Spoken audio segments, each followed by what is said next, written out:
وَلَقَدْ يَسَّرْنَا الْقُرْآنَ لِلذِّكْرِ فَهَلْ مِن مُّدَّكِرٍ اعوذ باللہ من الشیطان الرجیم بسم اللہ الرحمن الرحیم ان اللہ يدخل الذین آمنوا وعملوا الصالحات جنات تجری من تحتها الانہار، یقیناً اللہ تعالیٰ داخل کرے گا ان لوگوں کو جو ایمان لائے اور جنہوں نے نیک عمل کیے ان باغات میں جن کے دامن میں ندیاں بہتی ہوں گی۔ والذین کفروا یتمتعون ویاکلون کما تاکل الانعام، اور وہ لوگ جو کفر کر رہے ہیں وہ کھا پی رہے ہیں، عیش اڑا رہے ہیں، دنیا میں کھا رہے ہیں جیسے کہ حیوانات بھی کھاتے ہیں۔ والنار مثوی لکم، لیکن یہ کہ بالآخر ان کا ٹھکانہ جو ہے وہ آگ ہے۔ وَكَأَيٍّ مِّن قَرْيَةٍ هِيَ أَشَدُّ قُوَّةً مِّن قَرْيَتِكَ الَّتِي أَخْرَجَتْكَ، اور اے نبی کتنی ہی بستیاں ایسی گزری ہیں کہ جو اس بستی سے کہیں زیادہ قوت میں تھیں جس نے آپ کو نکلنے پر مجبور کیا ہے۔ مکے سے بڑے بڑے شہر تھے، اس سے بڑی اس کی جو ہے قوتیں تھیں، بڑی طاقتور قومیں وہاں رہتی تھیں۔ تو یہ جو بستی جس نے کہ آپ کو وہاں سے نکلنے پر مجبور کیا ہے، اس سے کہیں زیادہ بڑی جو بستیاں تھیں انہیں ہم نے ہلاک کیا۔ اہلکناہم فلا ناصر لہم، ان کو ہم نے ہلاک کر دیا اور ان کا کوئی مددگار نہ ہوا۔ افمن کان علی بینۃ من ربہ کمن زین لہ سوء عملہ، تو بھلا وہ شخص جو اپنے رب کی طرف سے بینہ پر ہے، اس کی سرشت اور اس کی فطرت نیک ہے، اور پھر یہ کہ اس کو اللہ تعالیٰ نے جو ہدایت دی ہے وہ اس پر قائم ہے۔ کمن زین لہ سوء عملہ، کیا وہ اس جیسا ہو جائے گا کہ جس کے اعمال اس کے لیے مزین کر دیے گئے ہیں، برے اعمال اس کے، لیکن اسے محسوس ہوتا ہے کہ بڑے شاندار میرے اعمال ہیں، میری تہذیب، طریقتکم المثلیٰ، تمہارا کلچر بہت اعلیٰ کلچر، مثالی کلچر۔ واتبعوا اہواءہم، اور انہوں نے پیروی کی ہے اپنی خواہشات کی۔ ان دونوں میں ظاہر بات ہے کوئی مساوات نہیں ہو سکتی۔ وہ جو اللہ کی طرف سے بینہ پر ہے وہ کامیاب ہونے والے ہیں، اور یہ لوگ جو اپنی خواہشات کی پیروی کر رہے ہیں ناکام ہو۔ مثل الجنۃ التی وعد المتقون فیہا انہار من ماء غیر آسن وانہار من لبن لم یتغیر طعمہ وانہار من خمر لذۃ للشاربین وانہار من عسل مصفی ولہم فیہا من کل الثمرات ومغفرۃ من ربہم کمن ہوا خالد فی النار وسقوا ماء حمیما فقطع امعاءہم۔ صدق اللہ العظیم۔ مثال اس جنت کی جس کا وعدہ کیا گیا ہے متقیوں سے، اس میں نہریں ہیں پانی کی جن میں کوئی بو نہیں، اور نہریں ہیں دودھ کی جس کا ذائقہ تبدیل نہیں ہوتا۔ وانہار من خمر، اور ایسی شراب کی نہریں کہ جو لذت والی ہے پینے والوں کے لیے۔ وانہار من عسل مصفی، اور نہریں ہیں ایسے شہد کی جس کو صاف کیا جا چکا ہو، جھاگ اتارا جا چکا ہو۔ وَلَهُمْ فِيهَا مِن كُلِّ الثَّمَرَاتِ، اور پھر مزید برآں ان کے لیے ہوں گے وہاں تمام میوے، تمام پھل۔ وَمَغْفِرَةٌ مِّن رَبِّكُمْ، اور مغفرت ہوگی ان کے رب کی طرف سے۔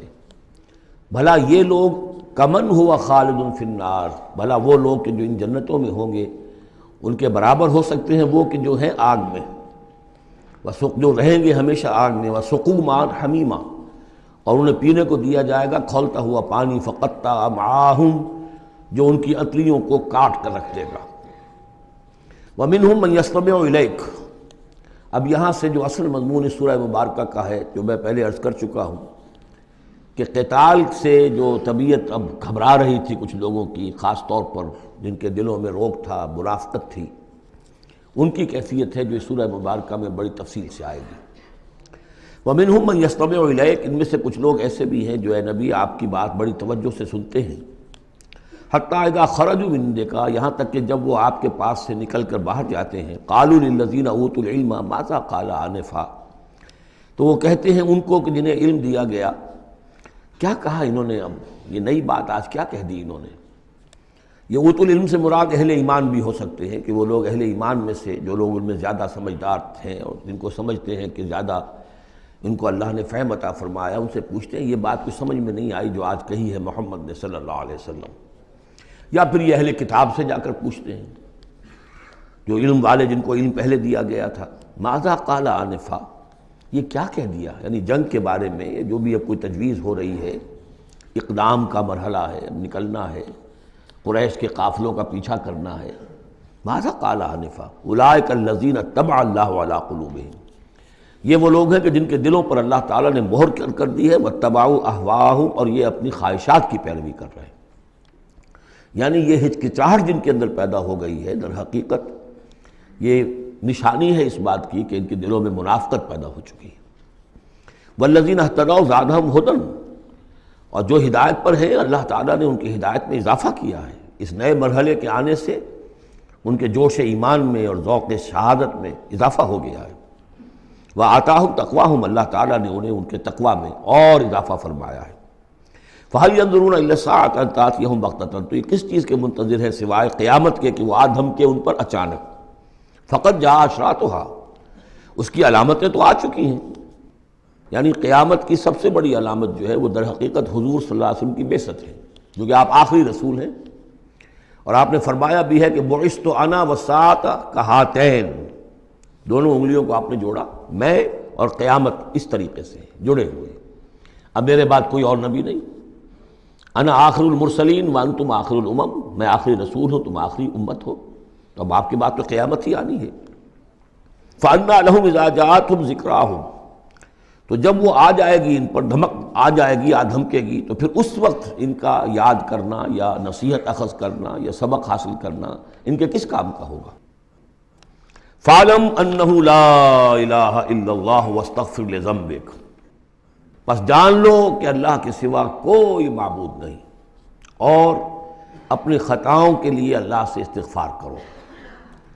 اب یہاں ایک تو یہ ہے کہ یہ بات خطاب کر کے حضور سے کہی جا رہی ہے واحد کے صیغے میں۔ اس حوالے سے ایک تعویل تو یہ ہو سکتی ہے کہ یہ حقیقت میں حضور کی وساطت سے آپ کی امت سے کہی جا رہی ہے، لیکن یہ ہے کہ اس میں علماء نے یہ بات بھی نکالی ہے کہ یہاں حضور مخاطب ہے، اور حضور کی مخاطبت میں یہ پہلو موجود ہے کہ حضور کے گناہ کا معاملہ جو ہے ہم اپنے گناہ پر قیاس نہ کریں۔ حسنات الابرار سیئات المقربین، حضور کی تو جو انٹینسٹی ہوتی تھی تعلق مع اللہ کی شدید، اس میں ذرا سی کمی آتی تھی تو آپ اسے بھی سمجھتے تھے کہ بہت بڑی کوتاہی مجھ سے ہو گئی ہے۔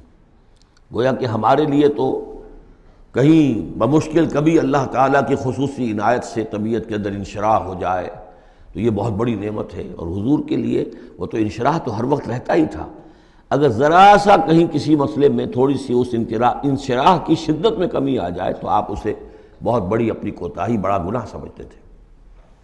ویسے میری ایک ذاتی رائے بھی ہے، وہ میں اگلی صورت میں آ کر اس بات کو پورے طور سے واضح کروں گا کہ یہاں حضور کی خطا سے مراد یہ ہے کہ جو بھی اس جد و جہد میں کہیں کوئی کوتاہی رہ گئی ہے، اور وہ کوتاہی اگر دوسرے مسلمانوں سے ہوئی ہے، تب بھی جیسا کہ آپ کو معلوم ہے کہ جنگ اگرچہ سب مل کر لڑتے ہیں، سپاہی بھی لڑتا ہے، لیکن یہ کہ صحرا بنتا ہے تو جو کمانڈر ہوتا ہے، سپہ سالار ہوتا ہے، فتح اس کے کھاتے میں جاتی ہے۔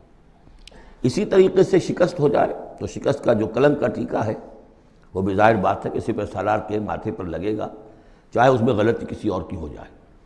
اس اعتبار سے اگر کہیں کسی سے کوئی کوتاہی ہوئی ہے تو گویا کہ وہ حضور صلی اللہ علیہ وسلم کی جد و جہد ہونے کے اعتبار سے کہ آپ ہی کی قیادت میں ہو رہی ہے، تو اس جد و جہد کے اندر کہیں کوئی کوتاہی یا کمی جو ہے اس کا ذکر ہو رہا ہے۔ وَلِلْمُؤْمِنِينَ وَالْمُؤْمِنَاتِ، اے نبی آپ استغفار کیجئے اپنی خطا تقصیر کا بھی، اور اہل ایمان مردوں اور عورتوں کے لیے بھی۔ وَاللَّهُ يَعْلَمُ مُتَقَلَّبَكُمْ وَمَثْوَاكُمْ، اللہ خوب جانتا ہے کہاں تمہیں لوٹ کر جانا ہے، بازگشت تمہاری کہاں ہے، اور کہاں تمہارا اصل گھر ہے مستقل، تمہارا ٹھکانہ کہاں ہے، یعنی آخرت، بہشت۔